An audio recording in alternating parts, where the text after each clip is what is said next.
Que abrissem em Marcos capítulo 9. Marcos capítulo 9.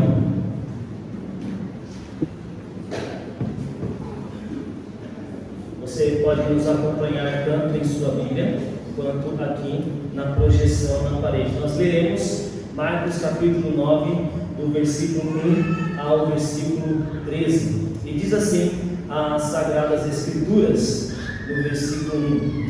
Dizia-lhes ainda: em verdade lhes digo que dos que aqui se encontram, existem alguns que não passarão pela morte, até que vejam ter chegado com poder o reino de Deus. 6 dias depois, Jesus tomou consigo Pedro, Tiago e João e os levou em particular a sós, a um alto monte. E Jesus foi transfigurado diante deles. As suas roupas se tornaram resplandecentes, de um branco muito intenso, como nenhum avendeiro no mundo as poderia alvejar. E lhes apareceu Elias com Moisés, e estavam falando com Jesus. Então Pedro, tomando a palavra, disse a Jesus: Mestre, bom é estarmos aqui. Façamos 3 tendas, uma para o nosso Senhor, outra para Moisés e outra para Elias. Pois não sabia o que dizer, por estarem eles apavorados. A seguir veio uma nuvem que os envolveu, e dela veio uma voz que dizia: Este é meu filho amado, escutem o que ele diz. E de repente, olhando ao redor, não viram mais ninguém com eles, a não ser Jesus. Ao descerem do monte, Jesus lhes ordenou que não divulgassem as coisas que tinham por visto, até o dia em que o Filho do Homem ressuscitasse dentre os mortos. Eles guardaram a recomendação, perguntando uns aos outros o que seria esse ressuscitar dentre os mortos. Versículo 11. Então perguntaram a Jesus: por que os escribas dizem ser necessário que Elias venha primeiro? Jesus respondeu: Elias vindo primeiro restaurará todas as coisas, como então está escrito sobre o Filho do Homem, que sofrerá muito e será desprezado. Eu, porém, lhes digo que Elias já veio e fizeram com ele tudo o que quiseram, como está escrito a respeito dele. Ao ler, vamos orar. Ó Pai, nós somos gratos por termos a liberdade de ler a palavra de Deus e agora expô-la, Senhor. Pedimos e rogamos a Ti, que a Tua graça esteja conosco, que a palavra seja exposta e caia em corações férteis e bons frutos. Ajuda-nos, ó Deus, a ter uma verdadeira espiritualidade, uma verdadeira conduta diante de Cristo. Oramos assim em nome de Jesus. Amém. Meus irmãos, podem se assentar. Como as crianças foram.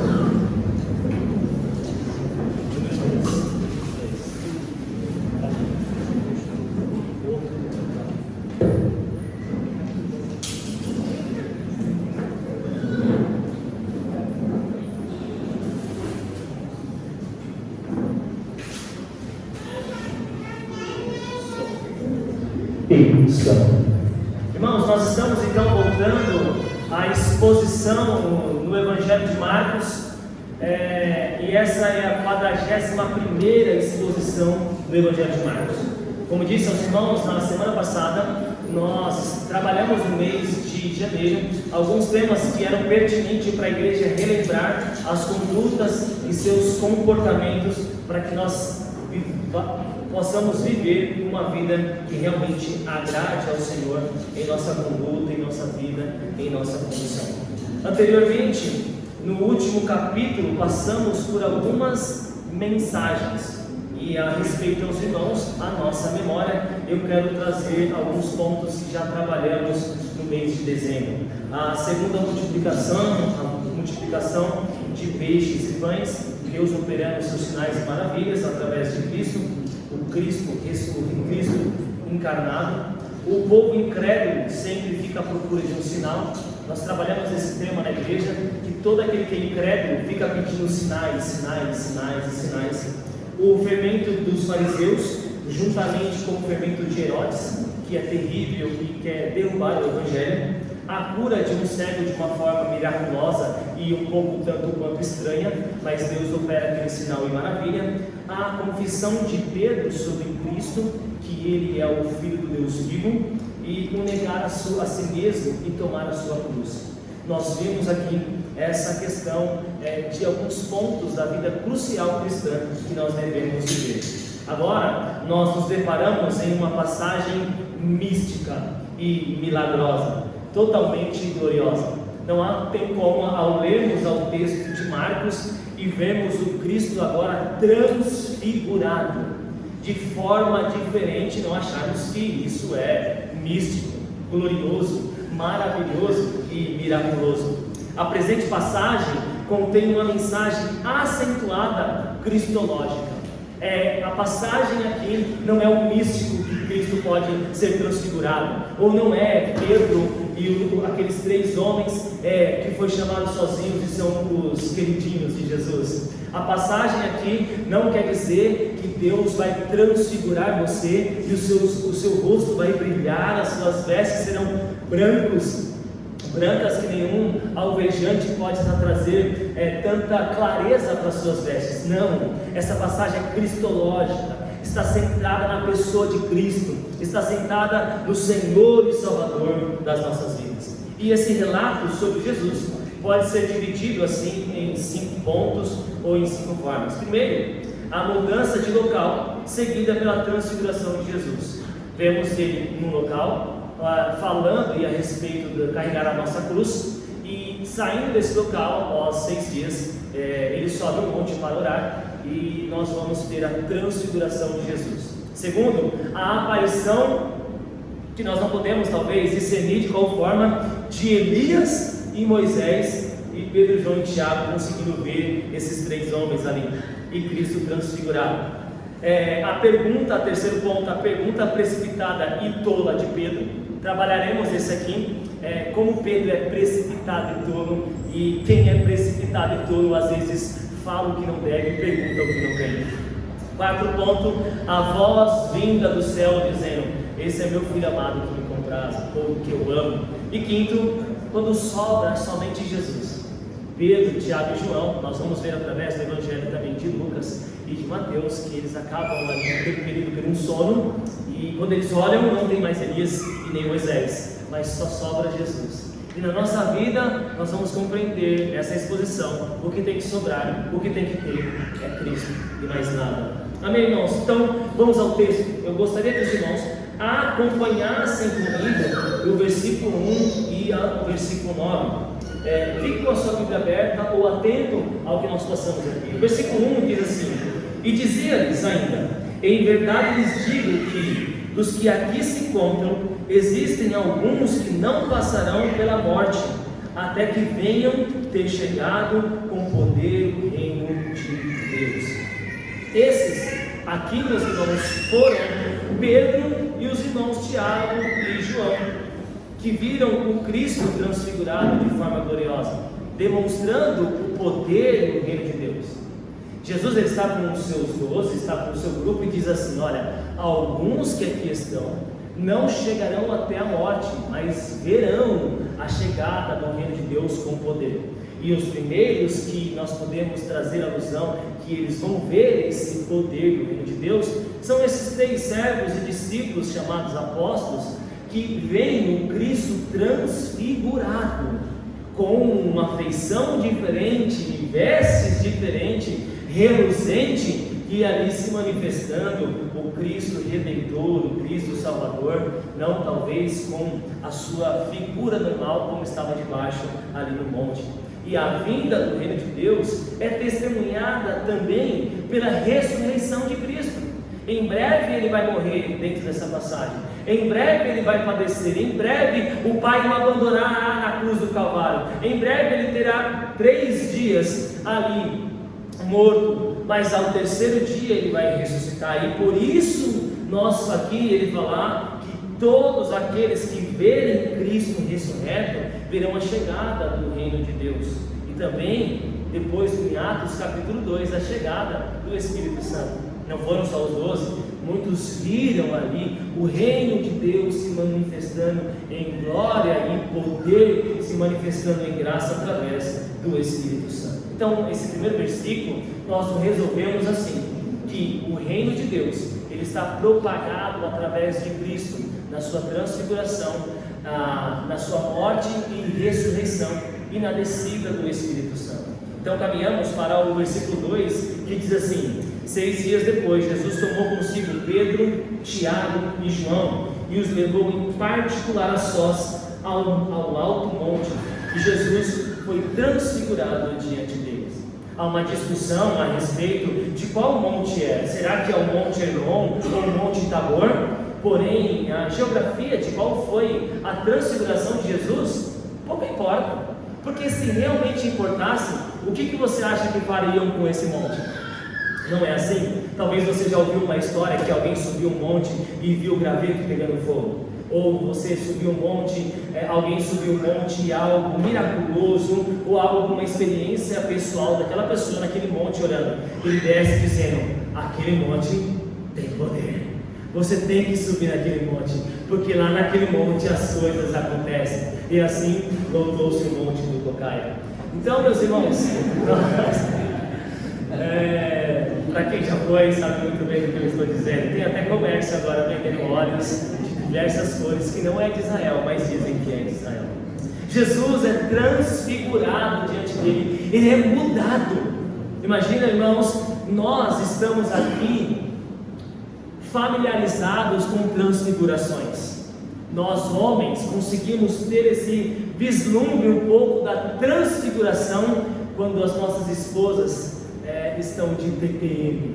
Elas transfiguram, mas não é anjo de luz, não é algo reluzente, é algo talvez tenebroso, talvez nebuloso. Mas nessa passagem, esses 3 homens, eles não veem algo nebuloso, eles não veem algo raivoso, eles veem o Cristo que subiu ao monte e agora nas suas orações, ele é transfigurado, ele é glorioso. Aos olhos dele, eles estão vendo alguém reluzente e branco que nenhum alvejante poderia trazer ou deixar tão branco. Utilizando a terminologia da teofania, Marcos indica que o véu da humanidade de Jesus foi tirado, pois a sua aparência foi alterada perceptivelmente de forma agora gloriosa. Cristo europeu que nós vemos em quadros e talvez em jornais, é aquele Cristo com cabelos enrolados, com os olhos azuis, com uma face tão bela e tão maravilhosa. Mas nós não podemos ser discipulados por imagem de um Cristo europeu, nem de um Cristo africano. Cristo em sua aparência nunca vamos poder desenhá-lo e fotografá-lo de uma forma coerente e correta como a sua época. Mas aqui eles não estão vendo essa percepção de alguém com cabelo, bigode, barba, as suas afeições, a sua sobrancelha. Eles estão vendo um Cristo agora transfigurado, iluminado. E eu gosto dessa expressão que o véu da humanidade de Jesus foi tirado, e esses 3 homens podem ver algo soberano, o eterno, o glorioso, totalmente iluminado na sua frente. E se você depois ler na sua casa, na mesma passagem, ou no Evangelho de Mateus e no Evangelho de Lucas, as expressões é que o Senhor chamou eles para orar. E quando ele chama eles para orar, tem 3 coisas que os discípulos de Deus, na maioria das vezes, fazem quando Cristo chama eles para orar. A característica é dormir. E eles ali, veremos que eles dormem diante dessa maravilhosa miraculosidade de Cristo. Jesus simplesmente escolhe os 3 para orar no monte, segundo o Evangelho de Lucas, capítulo 9. Ele chama eles para orar. E diante da oração ao Pai, o Cristo agora está iluminado. Imagina você, meus irmãos, está orando na sua casa, 3 pessoas e mais alguém, e esse mais alguém agora está reluzente como latão e brilhando que os seus olhos não conseguem olhar para ele. O que você faria? Alguns rodariam, alguns ligariam o motor do helicóptero, outros cairiam no chão e diziam: ai meu Deus! E veremos que Pedro não. Pedro fala. Pedro pergunta, Pedro é precipitado. Mas antes disso, falaremos no versículo 3, acompanhe comigo. O versículo 3 diz: as suas roupas se tornaram resplandecentes de um branco muito intenso, como nenhum lavandeiro no mundo as poderia alvejar.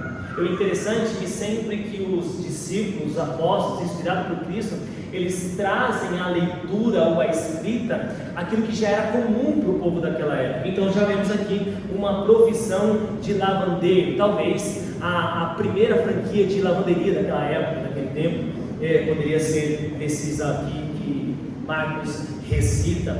E vemos nos 3 evangelhos a descrição maravilhosa da transfiguração.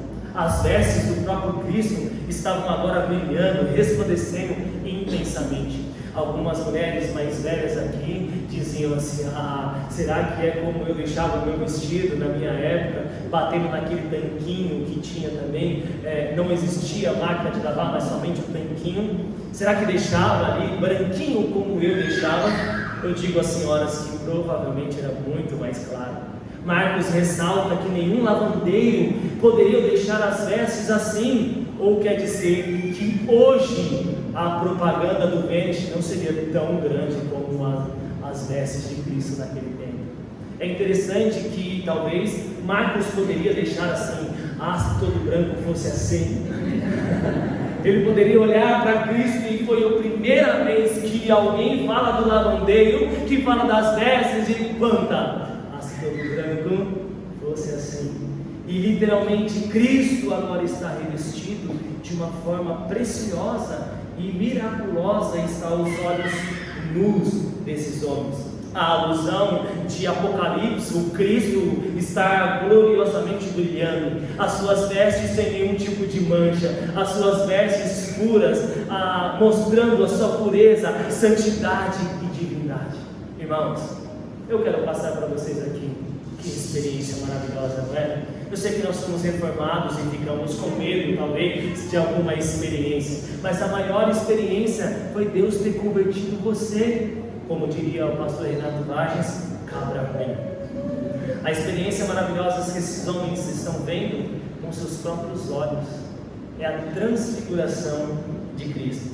O versículo 4, ele diz assim: e lhes apareceu Elias com Moisés, e estavam falando com Jesus. Irmãos, aqui não é sonho, aqui não é fechei os olhos e lembrei de alguém. Aqui Pedro, Tiago e João não estão no barquinho, estão no monte orando, e veem Jesus transfigurado, e agora do nada, de uma maneira miraculosa, de uma maneira de pessoas que não foram convidadas, Jesus não anunciou: olha, está chegando. Eles olham e vêem mais 2 homens, e ora, Elias foi trasladado ao céu, mas Moisés morreu. E eles conseguem discernir ali Elias e Moisés, sendo que Cristo não os apresentou quem eles eram. Então nós vamos ao estudo da exegética e hermenêutica e podemos ver alguns pensamentos de teólogos, que Elias poderia representar os profetas do Velho Testamento e Moisés a lei. O pensamento dessa aparição sobre as testemunhas do Velho Testamento como lei e os profetas. E quando você vai estudar, você vai perceber que Marcos, ele muda a ordem, porque Moisés é primeiro do que Elias, a lei é primeiro do que profetas. E por que então Marcos escreve primeiro Elias e depois Moisés? De todos os que vamos estudar, ou que eu estudei, nós chegaremos no senso comum. Ele assim quis escrever, e assim Deus permitiu. Nós podemos ver que a lei e os profetas representam a velha aliança, e Cristo transfigurado no reino de Deus representa a nova aliança. Estão diante de Pedro, Tiago e João, a velha e a nova aliança. A supremacia de Cristo sobre a lei e sobre os profetas é o que veremos nessa passagem, e também o pensamento sobre a referência que cada um representa, sendo que Moisés foi ali rejeitado. Lembra-se da liderança de Moisés?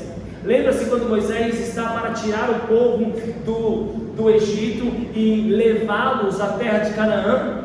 Chega um tempo que esse povo murmura tanto, reclama tanto, que Moisés chega até Deus e fala: Senhor, eu sou tutor desse povo, eu sou o pai desse povo. Nós vemos uma rejeição através da liderança de Moisés por muitos e até rebelião. E também aqui nós podemos ver a representação de Elias, que foi um profeta perseguido, anunciava a verdade e era perseguido, falava da verdade e era perseguido, anunciava o que Deus mandava ele dizer e era perseguido, representando o que Cristo passaria, seria rejeitado e também ele seria perseguido, homem de dor e de sofrimento. Quando você vai ler o capítulo 9 e em diante, nós vamos ver que Cristo está falando da sua dor e do seu sofrimento nessas passagens, e assim podemos também olhar clinicamente para isso. E se olharmos a versículos tanto anteriores e posteriores, vemos que Jesus vai falar sobre a sua morte e também ressurreição. Versículo 5 e versículo 6, acompanhem comigo. Então, diante de tudo que está acontecendo, um camarada tem que falar. Pedro, tomando a palavra e representando ali todos os discípulos que estavam, disse a Jesus: Mestre, bom é estarmos aqui. Façamos 3 tendas, uma para o Senhor, outra para Moisés e outra para Elias. Pois não sabia o que dizer, por estarem eles apavorados. Pedro está diante de algo extraordinário. Pedro está diante de um milagre maravilhoso e não consegue contemplar, e não consegue ficar quieto. Foi chamado para orar junto com Cristo, e no Evangelho de Mateus nós vamos ver que ele dorme. É aquela pessoa que quando acorda já começa a falar sem saber do que está acontecendo, ou sem saber do que está acontecendo já começa a dar as suas opiniões. Talvez você pode estar dizendo assim: ah, pastor, eu conheço muito bem essa pessoa. Então, meus irmãos, está diante de Cristo transfigurado. Agora ele vê a conversa de Elias e Moisés e Cristo, mas não consegue ficar quieto. Ele está conversando, Jesus transfigurado, Elias e Moisés, de uma forma miraculosa, e Pedro, diante disso, ele não consegue ficar quieto. Talvez ele, quando olha, fala: mas o que será que eles estão conversando? Ele não pede licença, ele não toca no ombro de Jesus, ele não levanta a mão, ele apenas toma a palavra e fala, não sabendo o que dizer, não sabendo como ficar quieto, não sabendo observar, sendo um homem que fala mais do que escuta, sendo um homem que fala mais do que observa, dá uma opção, porque ora, ele é Pedro. Quem é Jesus transfigurado, Elias e Moisés aparecendo? Ele é Pedro, e ele dá uma opção para eles, Cristo, ou dá uma dica para Cristo: Senhor, já que vocês estão falando muito, que tal nós marcarmos aqui e colocarmos 3 tendas para que vocês possam sentar e ficar mais tempo? Vamos fazer 3 tendas, desejando ficar naquele lugar e se esquecer de tudo. E aqui, irmãos, eu quero que você preste bem atenção. Pedro é preso por uma religiosidade que desejava viver mais a experiência que está vendo aos seus próprios olhos. Pedro, ansioso demais, deseja falar mais do que ouvir e aprender. Irmãos, eu quero trazer para vocês aqui: você já teve algum tipo de experiência em suas orações? No culto, Deus falou com você, você sentiu o toque do Senhor? No seu trabalho, você foi guiado pelo Senhor e direcionado? Isso não é doutrina, isso é uma experiência pessoal e particular que Deus fez com você. E Pedro é aquele homem que gosta de experiência. Já que estamos tendo uma experiência mística e gloriosa aqui, vamos ficar aqui, não vamos descer, não vamos para aquele povinho, para aqueles irmãozinhos lá, deixa Zelote lá, deixa Mateus lá, o cobrador de impostos, mas fica nós aqui, a nossa patotinha. Você já viu um grupo de igreja que quando estão orando, eles se acham os profetas? Eles marcham de forma diferente. A irmã, pela cultura e pela imagem, ela que tinha o cabelo solto, agora amarra e coloca o coque para cima. E aí ela é conhecida não como a irmã, o nome tal, mas a irmã do coque. É aquela que teve a experiência. E quando a irmã do coque chega, talvez, é como a experiência dos profetas daquele tempo: o sino balança, e está chegando o profeta, e que ele vai falar da minha vida, irmãos, essa mentalidade de experiências, ela é carnal. Eu não estou dizendo que nós não podemos ter experiências com Deus. Eu não sou aquele pastor que fala assim: nossa, mas a pessoa no meio do culto, ela dobrou o seu joelho, ela caiu ali e sentiu o toque de Deus. Eu acredito que isso pode acontecer, mas quando levanta, continua ainda falando palavrão, continua assistindo ainda pornografia e continua tratando a sua casa como uma casa perversa. Caiu na carne, chorou na carne, balbuciou na carne e rodou na carne. Experiências, elas podem ser pessoais, mas nunca viram doutrina. Tem irmãs e irmãos que vão para a igreja e o marido e a esposa, elas mudam e transfiguram na igreja de uma forma tão gloriosa que ela fala assim: pastor, eu posso morar na igreja? Por quê? Porque o meu marido muda quando está na igreja. Pastor, deixa eu fazer uma tenda na igreja, porque aqui as coisas são melhores lá dentro do que dentro de casa. Nós podemos inferir a Pedro que ele pode ter percorrido no erro e de igualar Elias e Moisés com Cristo, o Messias, o Filho de Deus. Por quê? Pedro é aquele que agora não chama Jesus como Filho de Deus, mas chama ele de mestre, de rabi. Ele dá, talvez, ao ver a lei, e talvez ver os profetas, e talvez ver Cristo, ele pode colocar no pé de igualdade a lei e os profetas em Cristo. Não, ele é assim, ele é o cumpridor da lei, e ele, nele, em Cristo Jesus, todas as profecias foram corroboradas. Pedro é aquela pessoa que, quando está aterrorizada, não consegue ficar quieta, fala mais do que é devido, e quando fala de forma errada. Lucas 19:34, eu trouxe para que vocês possam ver a visão de Lucas a respeito disso. No Monte das Oliveiras, toda a multidão dos discípulos começou com muita alegria a louvar a Deus em alta voz por milagres que tinha feito o Senhor naquele tempo. Irmãos, quando nós estamos aterrorizados, quando nós não sabemos o que falar, quando nós não sabemos o que fazer, eu vou dar uma dica aos irmãos: fiquem quietos. Não tome atitudes precipitadas. A grande parte de atitudes precipitadas vão ser atitudes e tomadas de decisões erradas que trarão consequências. Uma linha de pensamento diante desse versículo, que eu concordo, que Pedro é aquele que deseja viver experiência e não o cristianismo. Vamos ver isso após Jesus permitindo que falasse essas coisas somente depois da ressurreição. Pedro é aquele homem que ele quer viver alguma experiência única e esquece a cristologia e o viver de Cristo para sempre. É aquele homem que ouviu alguma coisa e ele é apegado pelaquela experiência, e essa experiência molda a vida dele. Irmãos, deixa eu lhe dizer algumas coisas. Nossa vida não é chamada para viver por experiências. A nossa vida não é chamada para viver por sentimentos. A nossa vida não é chamada para viver por arrepios. A nossa vida é chamada para viver em verdade, em conduta, em retidão, em justiça, conhecendo as Sagradas Escrituras. Como nós estamos fazendo discipulado de casais, você não precisa acordar e ter o sentimento que você tem que amar a sua esposa. Você tem que amar e pronto. Você tem que amar o seu marido e pronto. Isso que a Bíblia nos ensina. Pessoas querem viver o Evangelho segundo os seus sentimentos, segundo as suas experiências. Fatalmente serão neófitos e cairão na fé. Vamos para o versículo 7. A seguir veio uma nuvem que o envolveu, e dela veio uma voz que dizia: "Esse é meu filho amado, escutem o que ele diz." Parece que está repetindo a voz que fala quando Jesus está sendo batizado.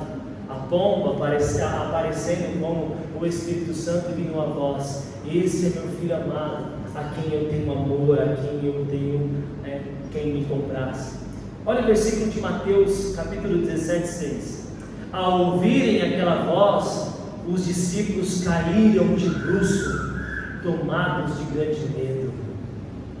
É interessante que o Evangelho de Mateus vai nos mostrar que quando eles ouvem a voz do Deus soberano, do Deus grande, do Deus poderoso, eles tremem, caem de bruço. Isso me lembra os pais de Sansão.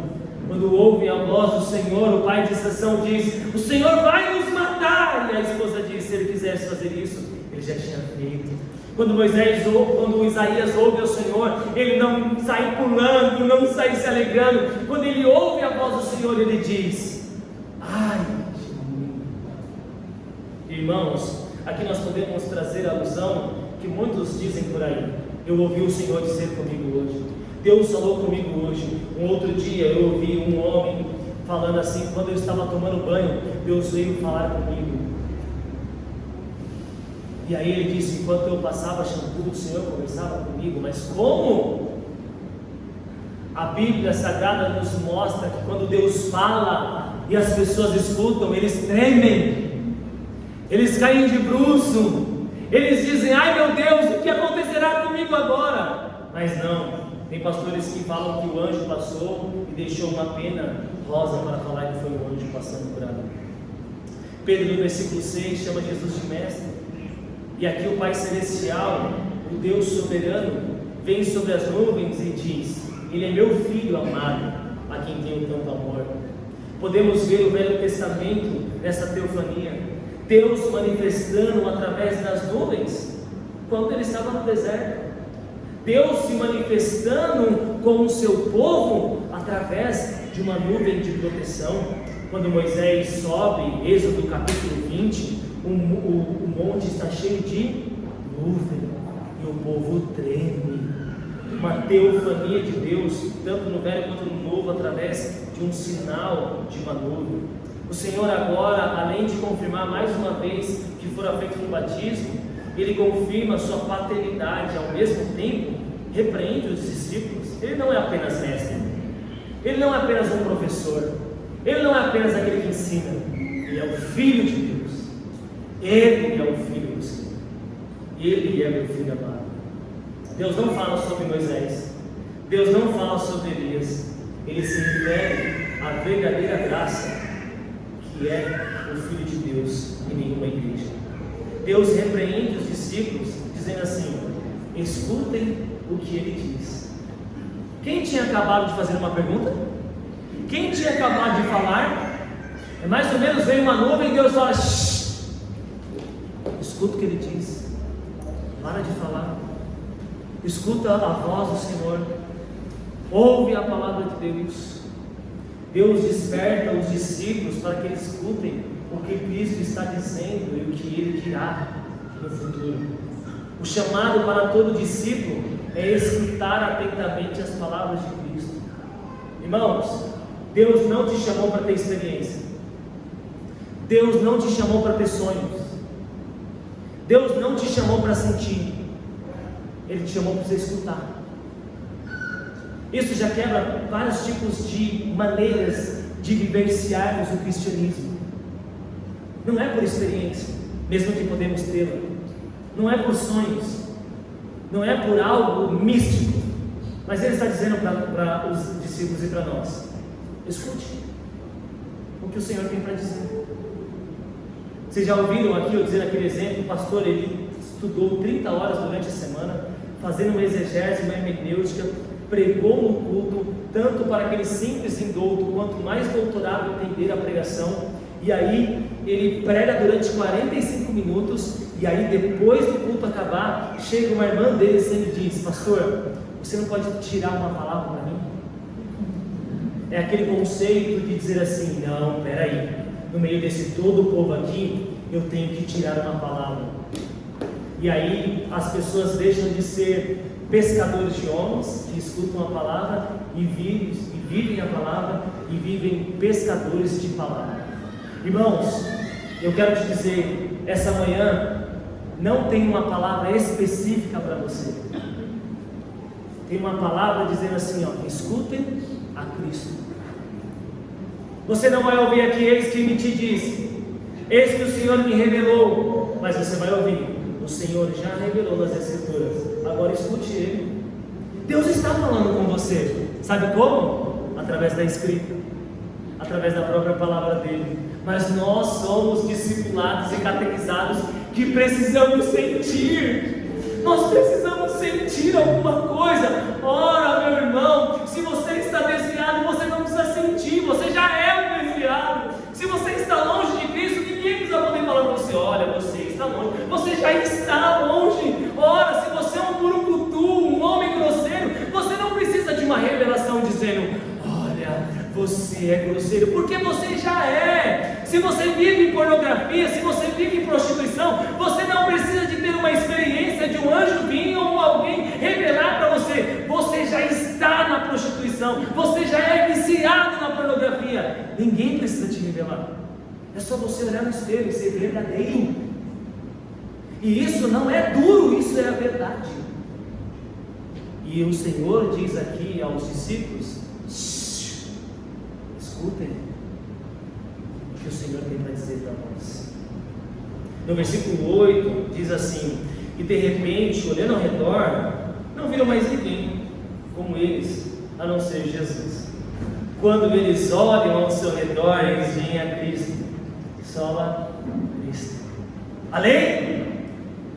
Os profetas? Cristo. Cristo. O que acontece com isso, meus irmãos? Eu não sei se vocês já viram a questão do ato profético. Vou ensinar aos irmãos como é isso. Você se lembra quando Jonas, ele quer entregar algumas coisas dele para Davi? Reconhecendo Davi, ele entrega algumas vestes para Davi.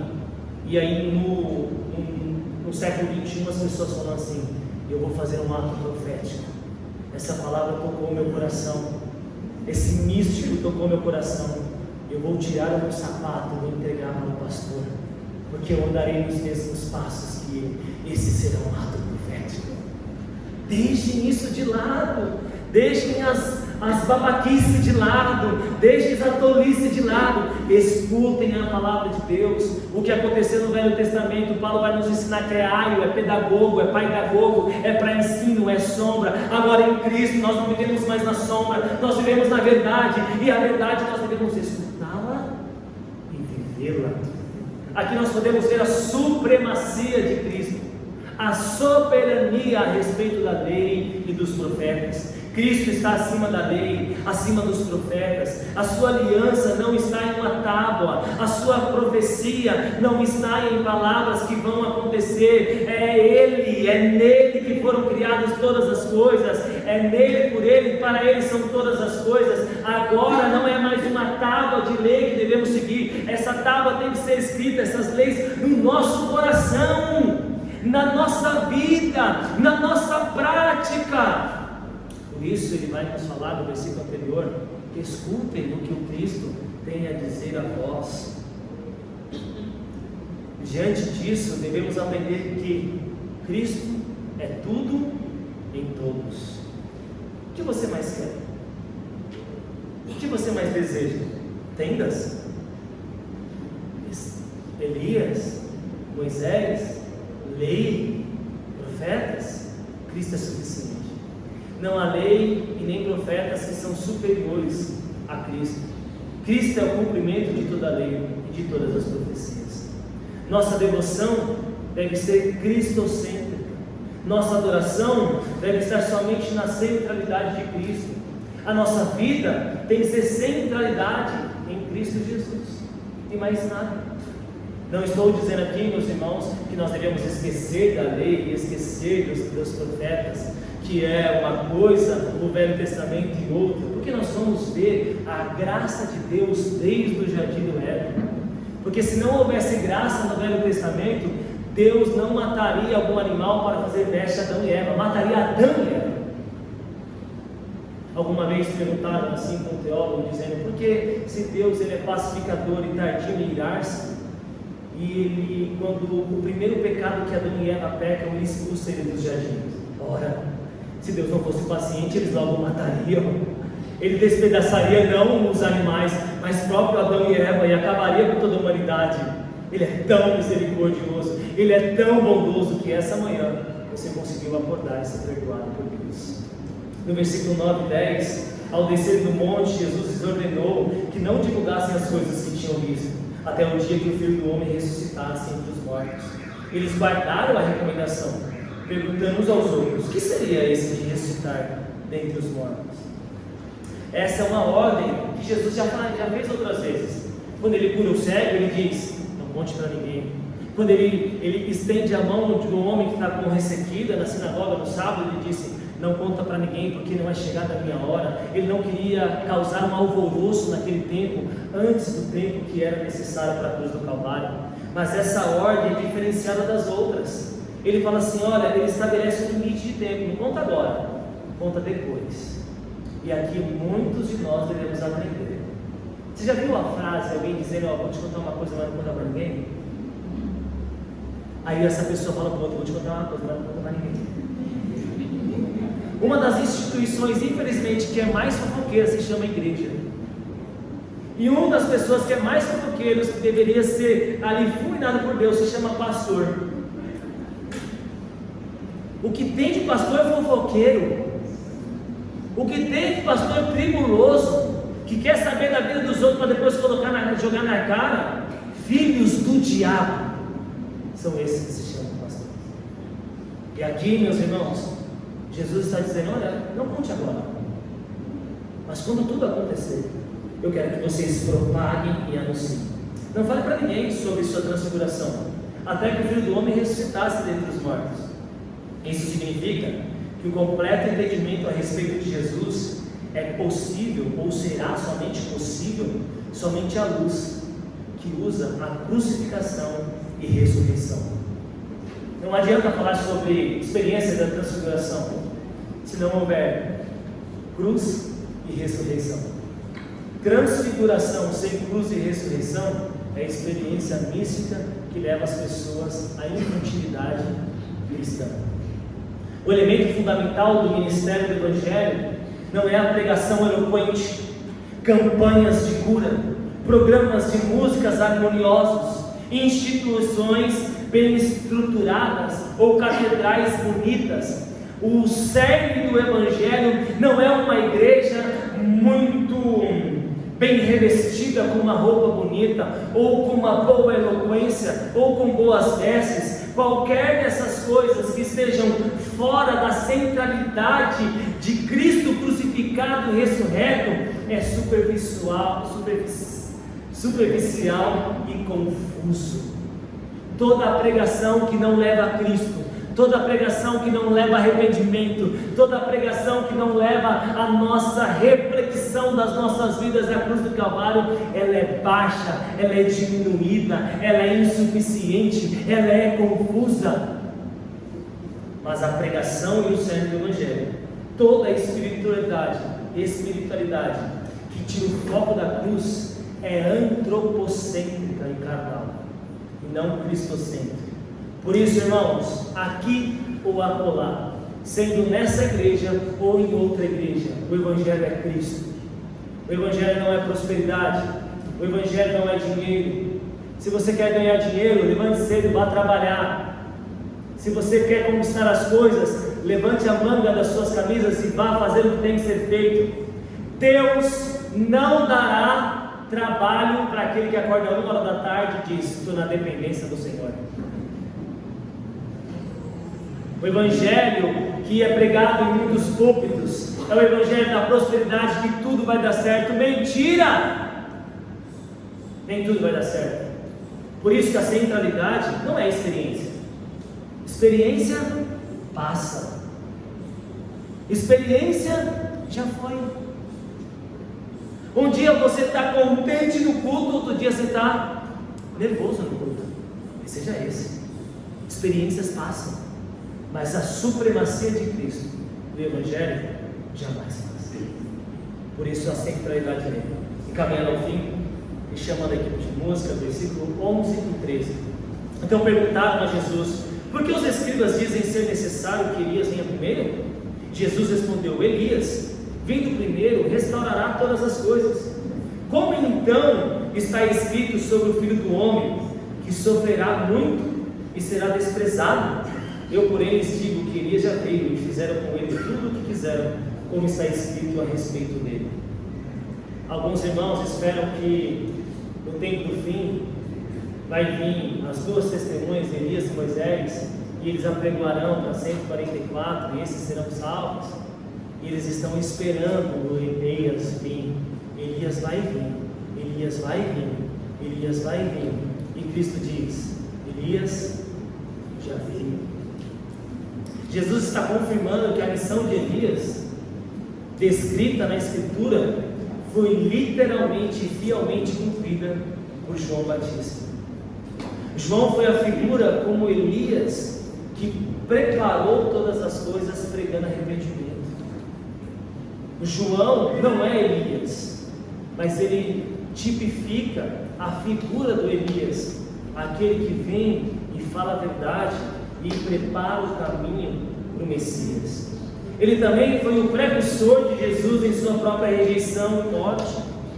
João sofreu e morreu na mão das pessoas violentas, porém seu ministério e morte está de acordo com o plano de Deus. Assim como foi o plano de Deus a morte de Elias, também é de João, aquele precursor que prepara o caminho, a voz que clama no deserto do Messias que viria. E quando ele vê, ele diz: eu não sou digno de atar as suas sandálias. Desse modo, Jesus declara que as profecias sobre Elias já se cumpriram em João e certamente se cumpriram no Filho do Homem. Vamos então para as aplicações que será posta aqui na projeção. Primeira aplicação: o Senhor nos chama para uma vida de oração. Irmãos, sejamos sinceros, você já orou mais? Só que hoje a internet não deixa você orar. Hoje, quando o Senhor te chama para orar, você dorme. O Evangelho de Lucas nos mostra que eles dormiram. Nós passamos do tempo da aquarela, irmão. Cristão que não ora sempre vive fraco. Você trabalha muito? Você estuda muito? Tem muita coisa dos seus filhos? Ore. Se você tem tanta coisa para fazer, quer dizer que você tem mais coisa para orar. Sabe por que eu e você não conseguimos orar muito? Porque nossas orações não são decretos, não são profecias e não damos ordem a Deus. A oração é humilhação, e onde falamos, Deus nos ajuda. Segundo, não fale demais, escute mais.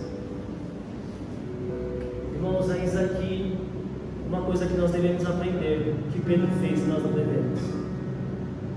Observe, escute, aprenda, leia o que fala. Irmãos, você quer ver algum irmão que fala muito? É o irmão que acaba de descobrir as doutrinas da graça. O conto de caverna de Platão. Ele quer contar para todo mundo, ele quer falar para todo mundo, ele é aquele apologeta da internet, briga com todo mundo, ele quer bater em todo mundo, ele quer matar todo mundo, ele fala que todo mundo está errado. Por quê? Porque ele é agora discípulo de Calvino. Nem Calvino, nem Lutero, nem Zwingli, nem Wilke, nem Spurgeon, nem Elias, nem Moisés. Quando eles levantam os olhos, eles só veem Jesus. A igreja, ela pode ser edificada por esses homens, mas a igreja não quer ouvir sobre Calvino. A igreja quer ouvir sobre Cristo. A igreja não quer ouvir sobre Lutero, ela quer ouvir sobre Cristo. Ao meu ver, pecam os pastores que sobem ao púlpito da nossa turma reformada e dizem mais de reformadores do que Cristo. Terceiro, não pense em viver experiências. Viva a experiência de escutar e obedecer o Filho amado de Deus. Sabe por que a gente fica assim? Nossa, faz tanto tempo que eu não sinto Deus. Faz tanto tempo que eu não vou no culto e a espinha não arde. Porque a gente pensa que o sentir a Deus é a maior experiência de todas. Mas eu quero ressaltar aos irmãos que viver a experiência que você e eu íamos para o inferno e merecíamos o inferno, e agora obedecer a Deus, outrora éramos inimigos de Deus e amantes desse mundo, agora amamos a Cristo. Essa é a maior experiência de viver um evangelho caloroso, de viver um evangelho formoso, miraculoso, um evangelho cheio de amor e de paixão. Não é pelas experiências místicas, é porque Deus me salvou. Viva essa experiência. Quarto, Cristo está acima de tudo e de todos. Está acima dos filhos, dos cônjuges, do pastor, da placa da igreja, de homens de Deus contemporâneos, homens de Deus que já passaram, os séculos passados. Cristo é acima de tudo. Cristo é acima de todas as confissões. Eu não estou falando mal sobre isso, estou dizendo que é a supremacia. A supremacia. Quinto, a verdadeira espiritualidade não é experiência, é Cristo. A verdadeira espiritualidade é quando um homem carnal se casa com uma mulher carnal e ambos vivem para a glória de Deus. A verdadeira espiritualidade é Deus operando seu sinal e maravilha numa multidão de pessoas distintas, lavando e remindo, justificando eles, e junta esse povo no mesmo lugar e chama de igreja. A espiritualidade é Cristo. E o último, o evangelho deve estar centrado na morte e ressurreição de Cristo. O que passar disso prossegue do maligno. Se o Cristo que você serve não morreu para pagar os pecados e Ele é ressurreto, a cruz está vazia, mas o trono está ocupado, e nós devemos nos submeter a Ele, esse evangelho não é o de Cristo. Sujeitos a Ele. Como o tema dessa pregação é que a verdadeira espiritualidade é Cristo Jesus em nossas vidas. Cristo é a verdadeira espiritualidade. Cristo. Se não tivermos mais os músicos, aumenta isso aqui, se não tivermos mais projeção, se não tivermos mais o prédio, o que sobra? Cristo. Se não tivermos mais o microfone, o que sobra? Cristo. Se perdermos o emprego, o que sobra? Se não tivermos dinheiro, o que sobra? Cristo. É tudo e em todos, independente de experiência. Ele é a verdadeira espiritualidade. Ele é a central das nossas vidas. Amém? Vamos nos colocar de pé e orar, meus irmãos.